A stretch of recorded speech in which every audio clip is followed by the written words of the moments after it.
coming to you from the fiery city of board gaming, Omaha, Nebraska. Welcome to the Out of the Dust podcast. I'm your host, Burdinating Bryce. Tied in with the popular recurring Out of the Dust geek list on Board Game Geek, the Out of the Dust podcast is a weekly podcast that is focused on re-exploring games we played that we hadn't previously played in a year or more. Why did the game get dusty? Why did you decide to dust it off? How does the game compare to how you remembered it? Are you likely to play it more often in the future? These are the questions that we're interested in examining on Out of the Dust. This week on the podcast, episode 47. On the Out of the Dust segment, I'll bring Raiders of the North Sea out of the dust, and a contributor will dust off Turn the Tide. On the reaction segment, I discuss the Spiel de Jahres winners. On the What I've Been Playing segment, I review Trogdor. On the Obscure Bryce Game segment, I review Ad Astra. And we wrap up the episode by counting down to my number 2 Table Hog Game. I had a chance to bring Raiders of the North Sea, the popular worker placement game and Kenner Spiel nominee from a couple of years ago, out of the dust recently. Raiders of the North Sea was published in 2015 by Garp Hill Games and designed by Shem Phillips. I came late to the Raiders of the North Sea party and last played it 1 year, 1 month, and 29 days ago when I first learned it at a local con. It was on a play-to-win shelf and I failed to win a copy, though I found it an easy game to pick up and learn spontaneously. A year later I was able to trade for a copy, and since we had played it before, it was easy to get it to the table and only needed a little bit of refamiliarizing. My wife and I had as much fun with it this time as we did a year ago when we learned it. The worker placement and pickup mechanism really is innovative and continually engaging. I really like trying to plan a few turns in advance and seeing how my workers are going to work together. I'm going to have to start hunting down the expansions for the game now, though. Let's see what a contributor brought out of the dust. Chris McGowan, username Usana Chris, brought Turn the Tide, a 1997 game-right hand management card game from designer Stefan Dora, out of the dust.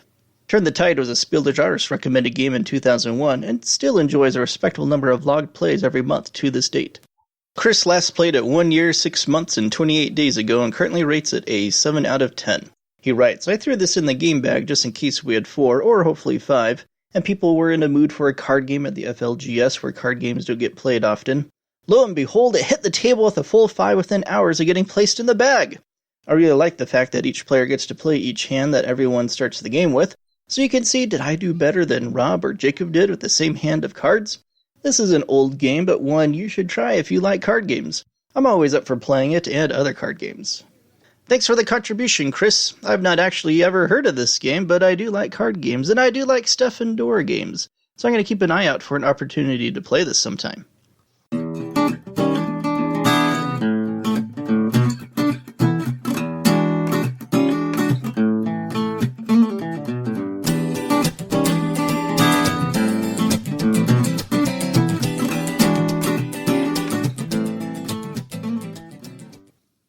Reaction segment time. The Spiel de Jahres winners were announced a couple of weeks ago, and by this time most gamers know that Just One and Wingspan were the big winners. Honestly, these two games winning surprised me, and I'll tell you why. First, they would have been my picks, and my picks usually don't match up with the Spiel de Jahres committee's picks. Second, these are overwhelmingly the popular picks of the board gamer population at large, which makes this the first time in a long time that the Spiel committee actually went with the popular choices. In the past, I've often said that it's difficult to predict which games will win the Spiel and the Kenner Spiel because the committee is usually unpredictable. In a way, I was right about that by going with the popular consensus this year. The committee has once again proven themselves unpredictable. So what do these particular winners mean for the future of the Spiel and Kenner Spiel? Well, if we look at recent trends, I wonder if we will continue to see the nominations for these two awards be lower complexity games. Certainly none of the nominations this year or last have been particularly heavy games. If this continues to hold true, I would totally campaign for the introduction of a third category of heavier game nominations. Higher complexity games truly seem to have been ignored in the Kenner Spiel nomination and even recommended lists of recent years. Even a game like Terraforming Mars, which I feel like was just a bone thrown out to more competitive gamers, really isn't all that heavy. I mean, wasn't the Kenner Spiel created for the purpose of honoring heavier games? But the committee doesn't nominate those games, then what's the point?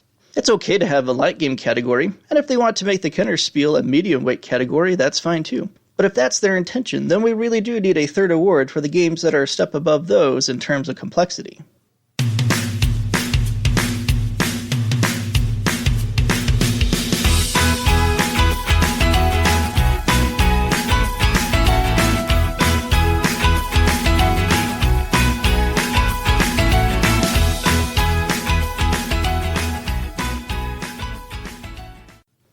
This week on the What I've Been Playing segment, I'm going to tell you about Trogdor, the new cooperative destruction game freshly fulfilled from Kickstarter by new publisher Homestar Runner and designers Mike and Mike Chapman, James Ernest, and Mike Selinker. Trogdor is based on the popular Flash video of the same name from the early days of the internet. There's a delightful meme circulating that has Homestar Runner asking for $20,000 to make a Trogdor board game, and then the internet reply, "Okay, here's $1 million." Yes, the nostalgia was strong in this campaign, and I was one who didn't hesitate to back. Here's how it works. Players take turns controlling Trogdor on a path to destruction. Players do this via an action point allowance system, spending action points to move, burninate a tile, chomp or burninate a peasant, or burninate thatched roof cottages! The amount of action points they have to spend depends on the action card they select from a selection of 2, which also grants them a special ability for the turn. Player personas and unique item cards add further special abilities at players' disposal. At the end of a player's turn, they draw a movement path card, which determines which direction the surviving peasants move if they repair tiles while they're at it, if more peasants are spawned, and a path of movement for the knights and archer on the map, which can damage Trogdor if they cross over his occupied tile, or in the case of the archer and their movement facing Trogdor from a distance. If Trogdor loses all of its health from the Trog meter, then the players lose, but if the players manage to burninate all the tiles, all the peasants, and all the thatched roof cottages, then the players win. One particularly interesting aspect of the game is that if Trogdor loses all of his health, he goes on a rampage and follows the destruction path of 5 movement cards. If everything gets burninated during that last-ditch effort, then the players still win. This is a great little mechanic of the game and adds a lot of tension and excitement, even to games that might otherwise end too quickly in death. It's a genuinely challenging game. Things can go downhill for the players very quickly, and it's not unusual for players to lose multiple health on the same turn. Since the players don't start off with much, this can trigger the last-ditch rampage in near-hopeless circumstances sometimes. The choice whether to chomp a peasant, which adds a health to Trogdor, or burninate them, which burninates additional tiles in the process, is a difficult and strategic one. When I was taught the game, I managed to be part of a 6-player victory, which was still narrowly won, and won only, I believe, because we had so many special abilities and items in play due to the player count. I hadn't won any of my plays since at a diverse array of player counts until last night when my wife and I finally won a 2-player game, which felt genuinely fulfilling. Previously, we had come tantalizingly close with only a single peasant left unburninated at the end. But this difficulty puts Trogdor firmly in the addicting camp of challenging cooperative games like Ghost Stories and Samurai Spirit. Yeah, I'm comparing Trogdor to Ghost Stories. It's ridiculously fun, it's an engaging puzzle, and it's tough enough that I keep coming back for more. I won't be surprised if Trogdor winds up on my top 10 games of the year list.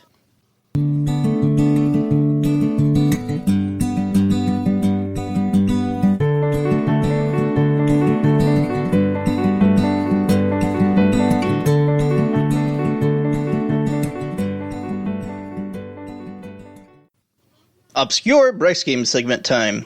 This week on the segment, I'm going to tell you about Ad Astra, a space exploration-themed game from designers Bruno Faidutti and Serge Lager, published by Nexus Games in 2009. This has been on my wishlist for quite some time, and I was happy it connected with me in a recent math trade. This was extra fun to receive because a listener and fan of the podcast, David Bailey, was the shipper and wrote that he thought I would enjoy the game because of its clever action selection mechanism. I wrote back and told him I wouldn't be surprised if Ad Astra would be a future featured game on the Obscure Bryce Game segment. And this week is that week. Here's how the game works. Each player plays a different civilization seeking to expand into and dominate the galaxy. Success in this endeavor, of course, is measured in victory points. Each player has a hand of action cards, and players take turns programming one action card into a communal track numbered 1 through 12, or 1 through 15 based on the player count. Then these actions are revealed and resolved in numerical order, with each player performing the action if able. Think Shogun Wallenstein type of action programming, only on a shared action track. Actions enable players to move ships from one planet to another, harvest various resources, use those resources to build various types of structures on the planets, and score points based upon the quantity and type of structures they have built. The player who gets to 50 points first wins. Well, that action selection mechanism really is clever and totally makes the game for me. There's a wonderful psychological element to the game that I really enjoy, revolving around trying to deduce what actions your opponents are programming where. It's not unusual to be unable to perform an action at all, which can be frustrating, but seeing a sequence of actions come to beneficial fruition more than makes up for this because it's so rewarding to experience that. The 3-player minimum for the game makes the game tougher than others to get to the table, but I was quite impressed with the balance in the game the one time I've had a chance to play it so far. The game came right down to the wire, and the final action was the difference between victory and defeat amongst all the players. I was a little worried about the game because I think Bruno Faidutti is largely an overrated designer, though I quite like Serge Lager's work. But I think Serge's influence can be felt most strongly in this design, and I'm really looking forward to my next play now.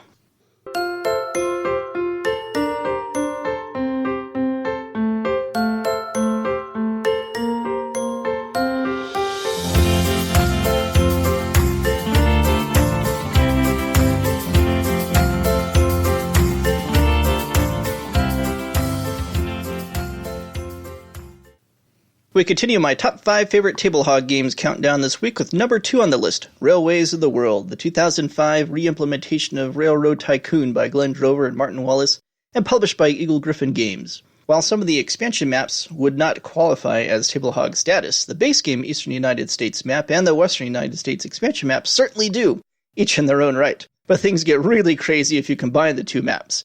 I have yet to play the combined United States game, but I'm not sure if I know anyone with a table large enough to handle it.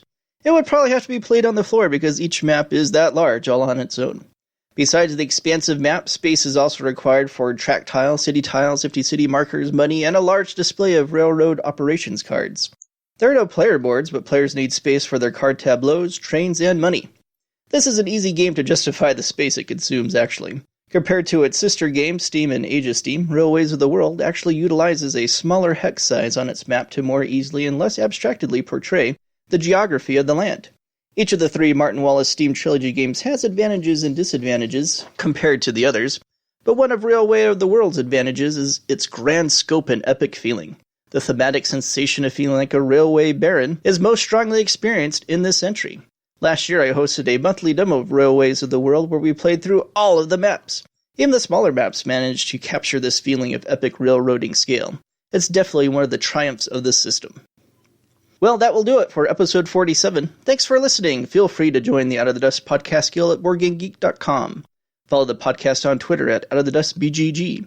Leave a comment at the guild. PM me on BGG under user handle Radagast14. Or email me at radagast14@CenturyLink.net. And join the Out of the Dust conversation yourself at our monthly geek list at BGG. Alright, play me out, Tananda!